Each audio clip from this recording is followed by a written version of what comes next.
저는 30대 초반 평범한 회사원 남자입니다.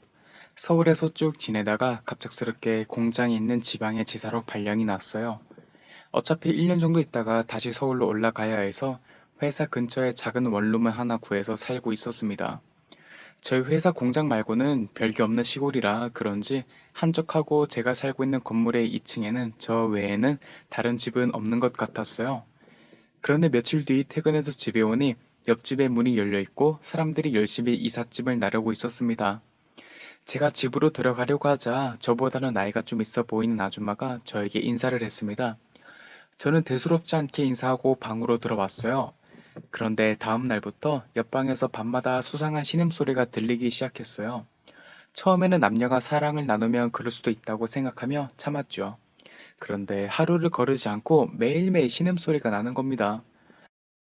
소리만 거슬리면 TV 소리를 높이거나 이어폰을 끼면 됐지만 이건 좀 다른 차원의 문제였어요. 저도 30대 초반의 한창인 때인데 그 신음소리를 들으면 어떤 생각이 나겠습니까? 그런데 여기가 서울이나 도시면 뭐라도 할 수 있었겠지만 주변에 있는 거라고는 음식점 몇 개랑 편의점밖에 없는 이 시골에서 뭘 할 수 있겠어요? 그렇다고 이 밤에 차 타고 20분 정도 달려 도시로 가는 것도 말이 안 되는 거였어요. 저도 끓어오르는 욕구를 참을 수밖에 없었습니다. 너무 짜증이 나서 아줌마에게 따지기로 마음먹었어요. 다음 날, 또다시 신음소리가 나길래 저는 옆집으로 갈 준비를 하는데, 근데 신음소리가 이상한 걸 느꼈습니다. 남녀가 사랑을 나누면 남자 소리도 들려야 하는데, 여자의 신음소리만 들렸기 때문이에요. 저는 그때 아줌마 혼자서 외로움을 달래고 있다는 것을 깨달았어요. 저는 아줌마에게 따지고 싶었지만 혼자서 마스터베이션을 했던 것이 걸린 걸 안다면 얼마나 부끄러워할까 생각이 들었습니다. 그래서 오늘도 한 번 더 참기로 하고 억지로 잠을 청했습니다. 하지만 이런 자비심은 길게 가지 못했습니다. 시골 생활을 하는 저의 유일한 낙은 주말에 서울에 가서 친구들을 보는 것이었는데 이번 주는 일이 많아서 서울도 가지 못해서 더욱더 스트레스를 받고 있었죠. 토요일 주말에 일을 마치고 집에 돌아왔는데 밤에 또다시 신음소리가 들리는 것이었어요. 저는 더 이상 참지 못하고 옆집의 문을 두들겼습니다. 제가 거칠게 문을 두드리자 아주머니는 다급한 목소리로 잠시만 기다려 달라고 했습니다. 꽤 긴 시간이 흐른 뒤 아줌마가 문을 열었어요. 무슨 일로 그러세요? 이사한 날과는 다르게 곱게 화장을 한 아줌마는 큰 눈을 동그랗게 뜨고 저를 바라보고 있었습니다. 저는 꽤 예쁜 아줌마의 모습에 살짝 당황하기도 했고, 그런 모습을 보자 약간은 화가 누그러져서 조심스럽게 말했어요. 아니, 이상한 소리가 들려서요. 아, 별일 아니에요. 걱정 안 하셔도 돼요. 아니, 제 말은 그게 아니라, 진짜 별일 아니어서 그래요. 아무 일도 없으니까 걱정하지 않으셔도 돼요. 걱정해줘서 고마워요. 그렇게 말하고는 아줌마는 문을 닫았습니다. 저는 어이가 없었죠. 상황이 마치 내가 옆집에서 이상한 소리가 나서 걱정되는 마음에 거칠게 문을 두드린 꼴이 되었어요. 그렇다고 다시 아줌마를 불러서 신음소리 때문에 신경 쓰여서 못 살겠다는 말을 하는 것도 좀 그래서 그냥 방으로 돌아왔습니다. 그렇게 혼자 TV를 보며 맥주 한잔 하고 있었는데 누가 방문을 두들기는 거였어요. 바로 옆집 아줌마가 아까 신경 써줘서 고맙다고 인사를 하러 온 것이었어요.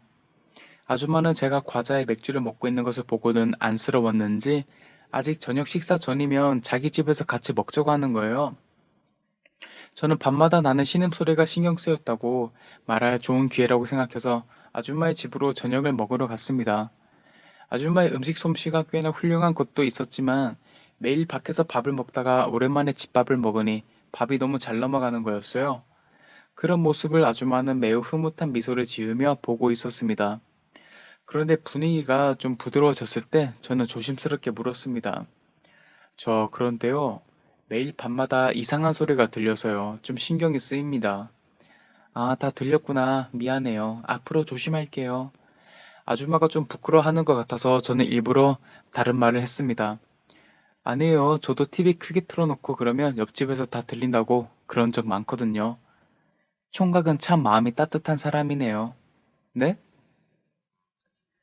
뭐 다 알만한 사람들끼리 그러지 않아도 돼요. 외로워서 그랬어요. 제 삶의 유일한 낙이라고 한다면 밤마다 혼자서 그렇게 저를 스스로 달래는 거예요. 그게 총각한테 피해가 가면 안 되니까 앞으로 조심할게요. 아니에요. 제가 괜한 이야기를 꺼냈네요. 우리 맥주나 한잔해요. 저는 분위기가 이상해지는 것 같아서 제 방에서 맥주를 가지고 와서 아줌마와 마시기 시작했습니다. 아줌마는 자신에 대해 이야기해 주었습니다. 직업은 학교 선생님이고 이제 40이 되었고 서울에서 남편과 아이들과 함께 살고 있으며 3년 전까지만 해도 아무 불만 없이 행복했다고 이야기했습니다. 그러다가 3년 전 지방 학교로 발령을 받아 어쩔 수 없이 주말 부부를 하게 됐는데 그때부터 남편과 약간은 소홀해지기 시작했다고 했습니다. 그리고 얼마 지나지 않아 남편에게 다른 여자가 생긴 것을 알게 되었다고 했습니다. 너무 화가 나 이혼을 하려고 했지만 아이들 때문에 이혼은 안 된다는 생각을 하게 됐고 자기만 참으면 될 것이라고 생각해서 그냥 모른 척하기 시작했다고 말을 하는 것이었어요. 그렇게 혼자서 삭히는 게 버거워서 스트레스를 풀기 위해 밤마다 혼자서 외로움을 달래는 것에 병적으로 집착하기 시작했다고 말해 주었습니다. 다시 서울로 돌아갈 수 있었지만 바람피는 남편과 있을 자신이 없어 다시 지방으로 발령을 받아 이곳에 온 것이라고 하는 거였어요. 저는 그렇게 말하는 아줌마가 좀 안쓰러워졌습니다. 아줌마는 약간은 축기가 올라왔는지 자세가 흐트러져 있었어요. 브이넥 티셔츠 사이로 풍만한 가슴의 골짜기가 살짝 보였습니다. 그리고 헐렁한 반바지 안으로 허벅지 안에 은밀한 곳이 보일 듯 말 듯 저를 흥분시켰습니다. 저는 술을 더 먹었다가는 선을 넘을 수도 있을 것 같다는 생각에 피곤한 척하며 얼른 자리에서 나왔습니다. 방으로 돌아와 저도 모르게 옆집에서 신음소리가 나기를 기다리고 있었어요. 한 30분 뒤 신음소리가 들리기 시작했어요. 저는 아줌마의 모습을 상상하기 시작했습니다. 그렇게 아줌마와 저는 벽 하나를 사이에 두고 서로의 외로움을 각자 달래주었어요. 그리고 그날은 제가 혼자서 외로움을 달랜 것 중에 최고의 날이었습니다. 다음날부터 밤마다 저는 아줌마의 신음소리를 기다렸지만 신음소리는 들리지 않았습니다. 그렇게 짜증나는 소리였는데 이제 들리지 않으니 더 신경이 쓰이는 것이었어요. 그날도 저는 온 신경을 옆집에 집중하고 신음소리를 기다리고 있었습니다. 그때 갑자기 누가 문을 두드리는 것이었어요. 저는 놀라서 문을 열어주었습니다. 그러자 아줌마가 양손 가득 반찬을 만들어 온 것이었습니다. 저번에 밥 먹는 거 보니 제대로 못해 먹고 있는 것 같아 반찬을 좀 만들어 봤다고 하는 것이었어요. 저는 감사하다고 이야기를 하며 같이 밖에서 밥이나 먹자고 말했고 아줌마도 흔쾌히 승낙했습니다. 우리는 근처 식당으로 가서 음식과 소주를 시켰습니다. 우리는 둘 다 얼큰하게 취했고 아줌마는 저에게 스스럼 없이 반말을 하게 되었습니다. 근데 너는 결혼 안 해? 저는 좀 더 즐기다가 하려고요. 맞아, 그렇게 해. 결혼하면 더 이상 못 놀아. 그러니까 최대한 즐길 거 다 즐기고 나중에 해. 명심할게요. 그런데 중요한 건 결혼만 늦게 하면 아무 소용 없는 거야. 즐겨야 돼. 즐기지도 못하고 결혼만 늦게 하는 건 최악이야. 그러고 싶은데 이런 데로 발령받아서 즐기고 싶어도 그러지 못하네요. 야, 여기도 괜찮은 사람 있을 거야. 한번 찾아봐. 괜찮은 사람은 있는데 이미 품절이 돼서요. 그래? 그게 누군데? 있어요. 옆집에 사는 학교 선생님이요. 저는 이렇게 말해놓고 깜짝 놀랐습니다. 그리고 아줌마를 보았어요. 아줌마는 수줍다는 듯이 볼이 빨개져서 고개를 살짝 숙이고 있었습니다. 저의 직감은 아줌마도 싫진 않은 느낌이었어요. 사실 요 며칠간 좀 기다렸어요. 뭘? 그 신음소리요. 아줌마는 잠시 머뭇거리다가 잔에 소주를 가득 채우고 쭉 마신 뒤 갑자기 자리에서 벌떡 일어나는 것이었어요.